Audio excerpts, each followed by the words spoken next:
Welcome back to the workshop. I hope this volume is better. I've heard that these microphones are not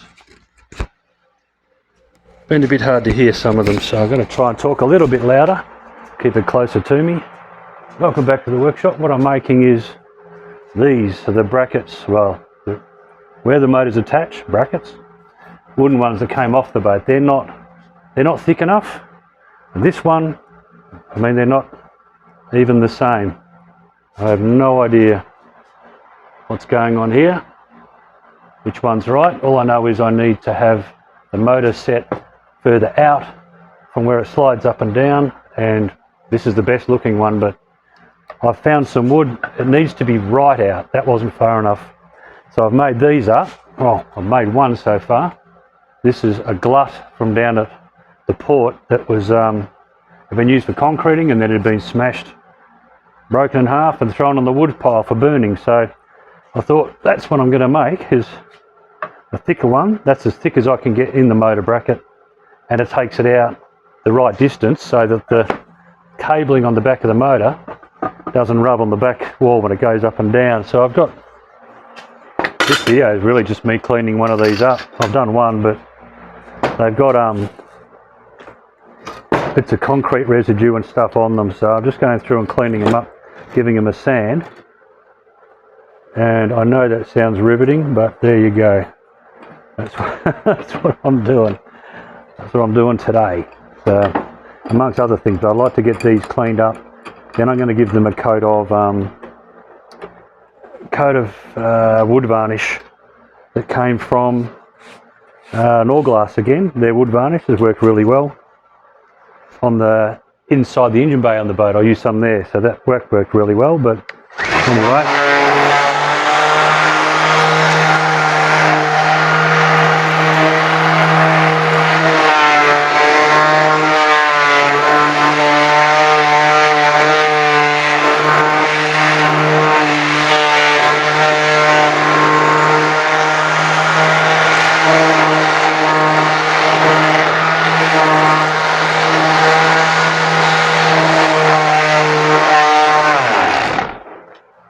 suppose that sounds terrible.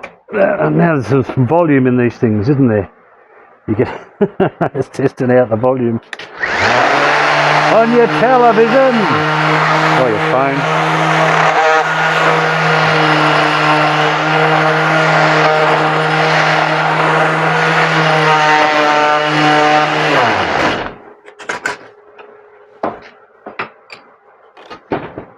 So I think it's 3 pieces of laminated ply. They've been glued together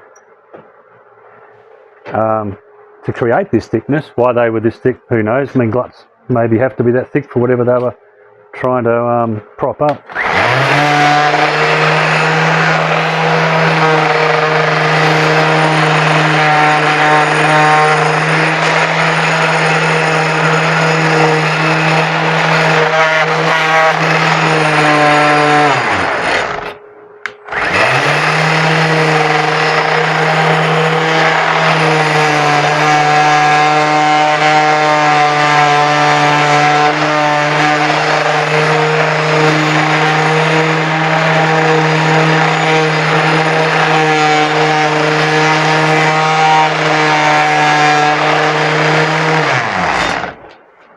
It's about that point that I remember that I'm not wearing my hearing protection, because it starts to reverberate through my brain.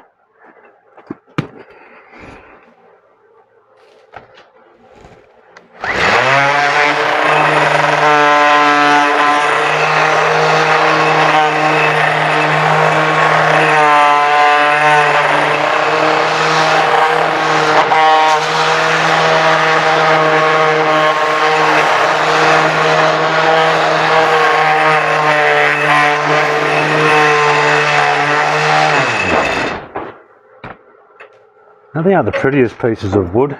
They're the only ones I can find around here that would have the right thickness. He's tidying up there, damn it. Yep. A sec. Then it's only holding a motor, it's not a dining table. They seem to have plenty of strength left in them, so I don't know They'll be fine. I don't know why I'm going to have for something else. This is cement, so this has been used as formwork at some stage. Do a bit of concreting job somewhere, so there's some concrete residue on here for the cement.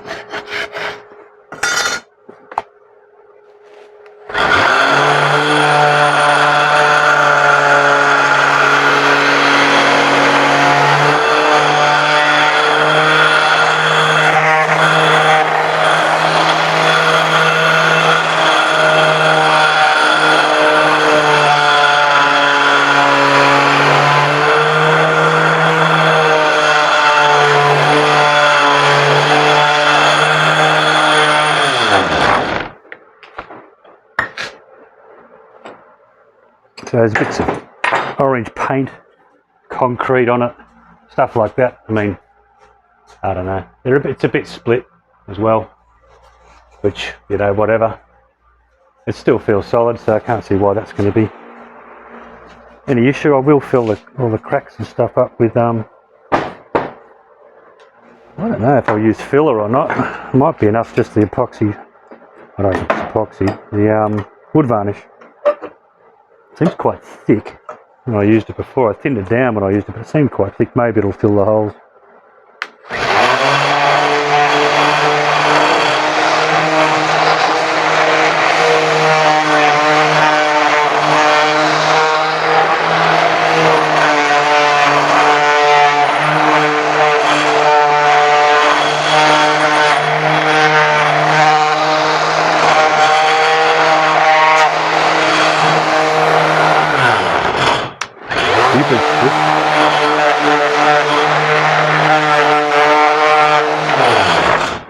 Why you put a switch up right where you've got to put your hand? It would be over here somewhere. Would be handy. I'm forever turning the stupid thing off. Yeah. One more side.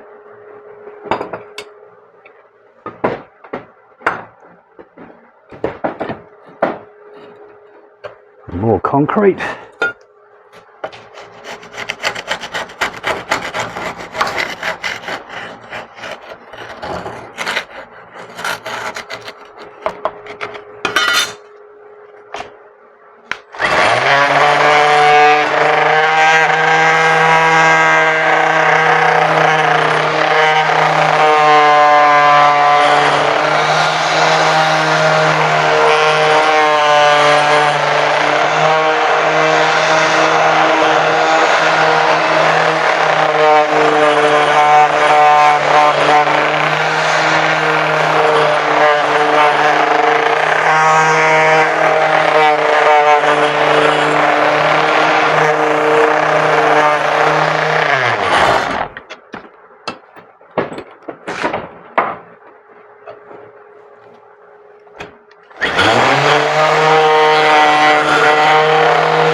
So fortunately there were a few tools left here at the house from Captain Rob's days of building this house. A big shout out to Captain Rob for his tools, because I've used a circular saw and a planer so far on these, and I've been buggered without them. So muchly appreciated.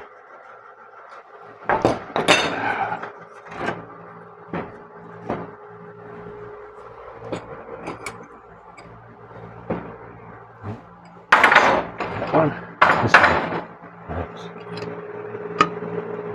Nope, not even.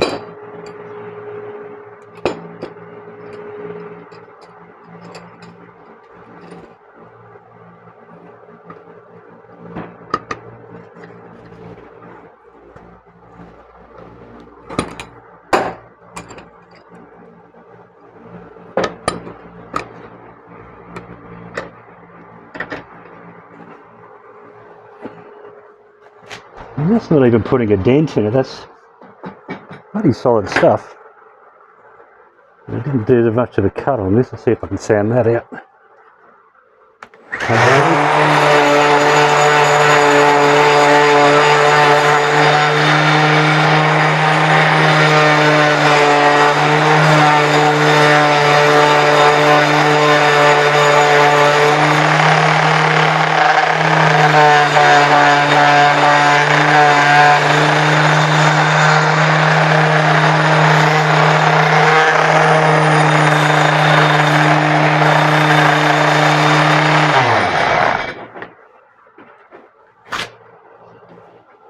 And it looked terrible sitting in the wood pile ready to be burnt.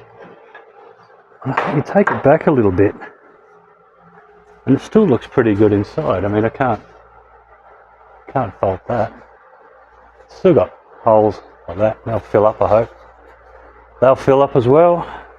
Just look at that. Whew. Rough.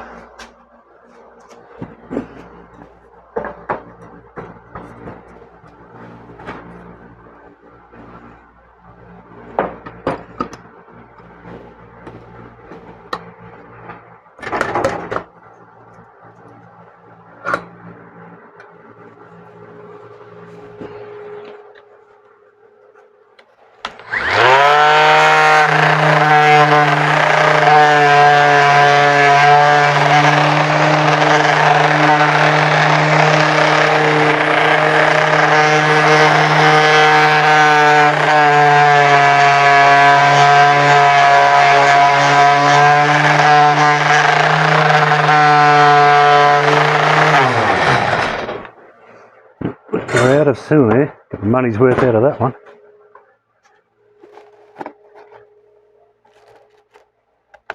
Using 40 grit, which is pretty aggressive, but once again it's not a dining table, so it can look a bit rough. I was going to fiberglass them, but they won't be. They're such a tight fit that I won't get any fiberglass on it without making them impossible to fit to the motor. They're right on the limit.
Righto, all done.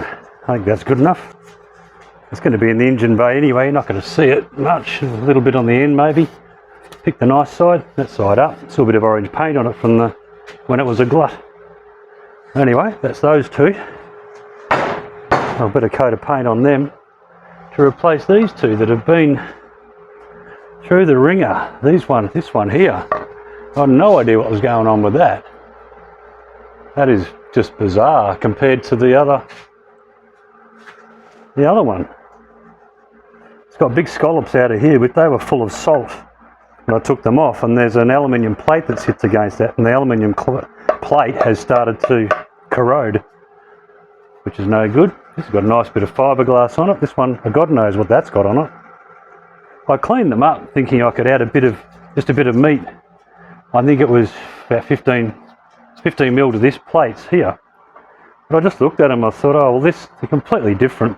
One side has been difficult to lower the motor, and I think it was this one, because the offset's different. So it was actually, well, you know, what is that, 10 mil at least, offset different. So when the motor went down, it was hitting the frame at the bottom, and you'd have to lift the motor and let it further down. This one didn't do it, the flat back one. So that's what's, hopefully with them, they'll be tickety-boo. They will work.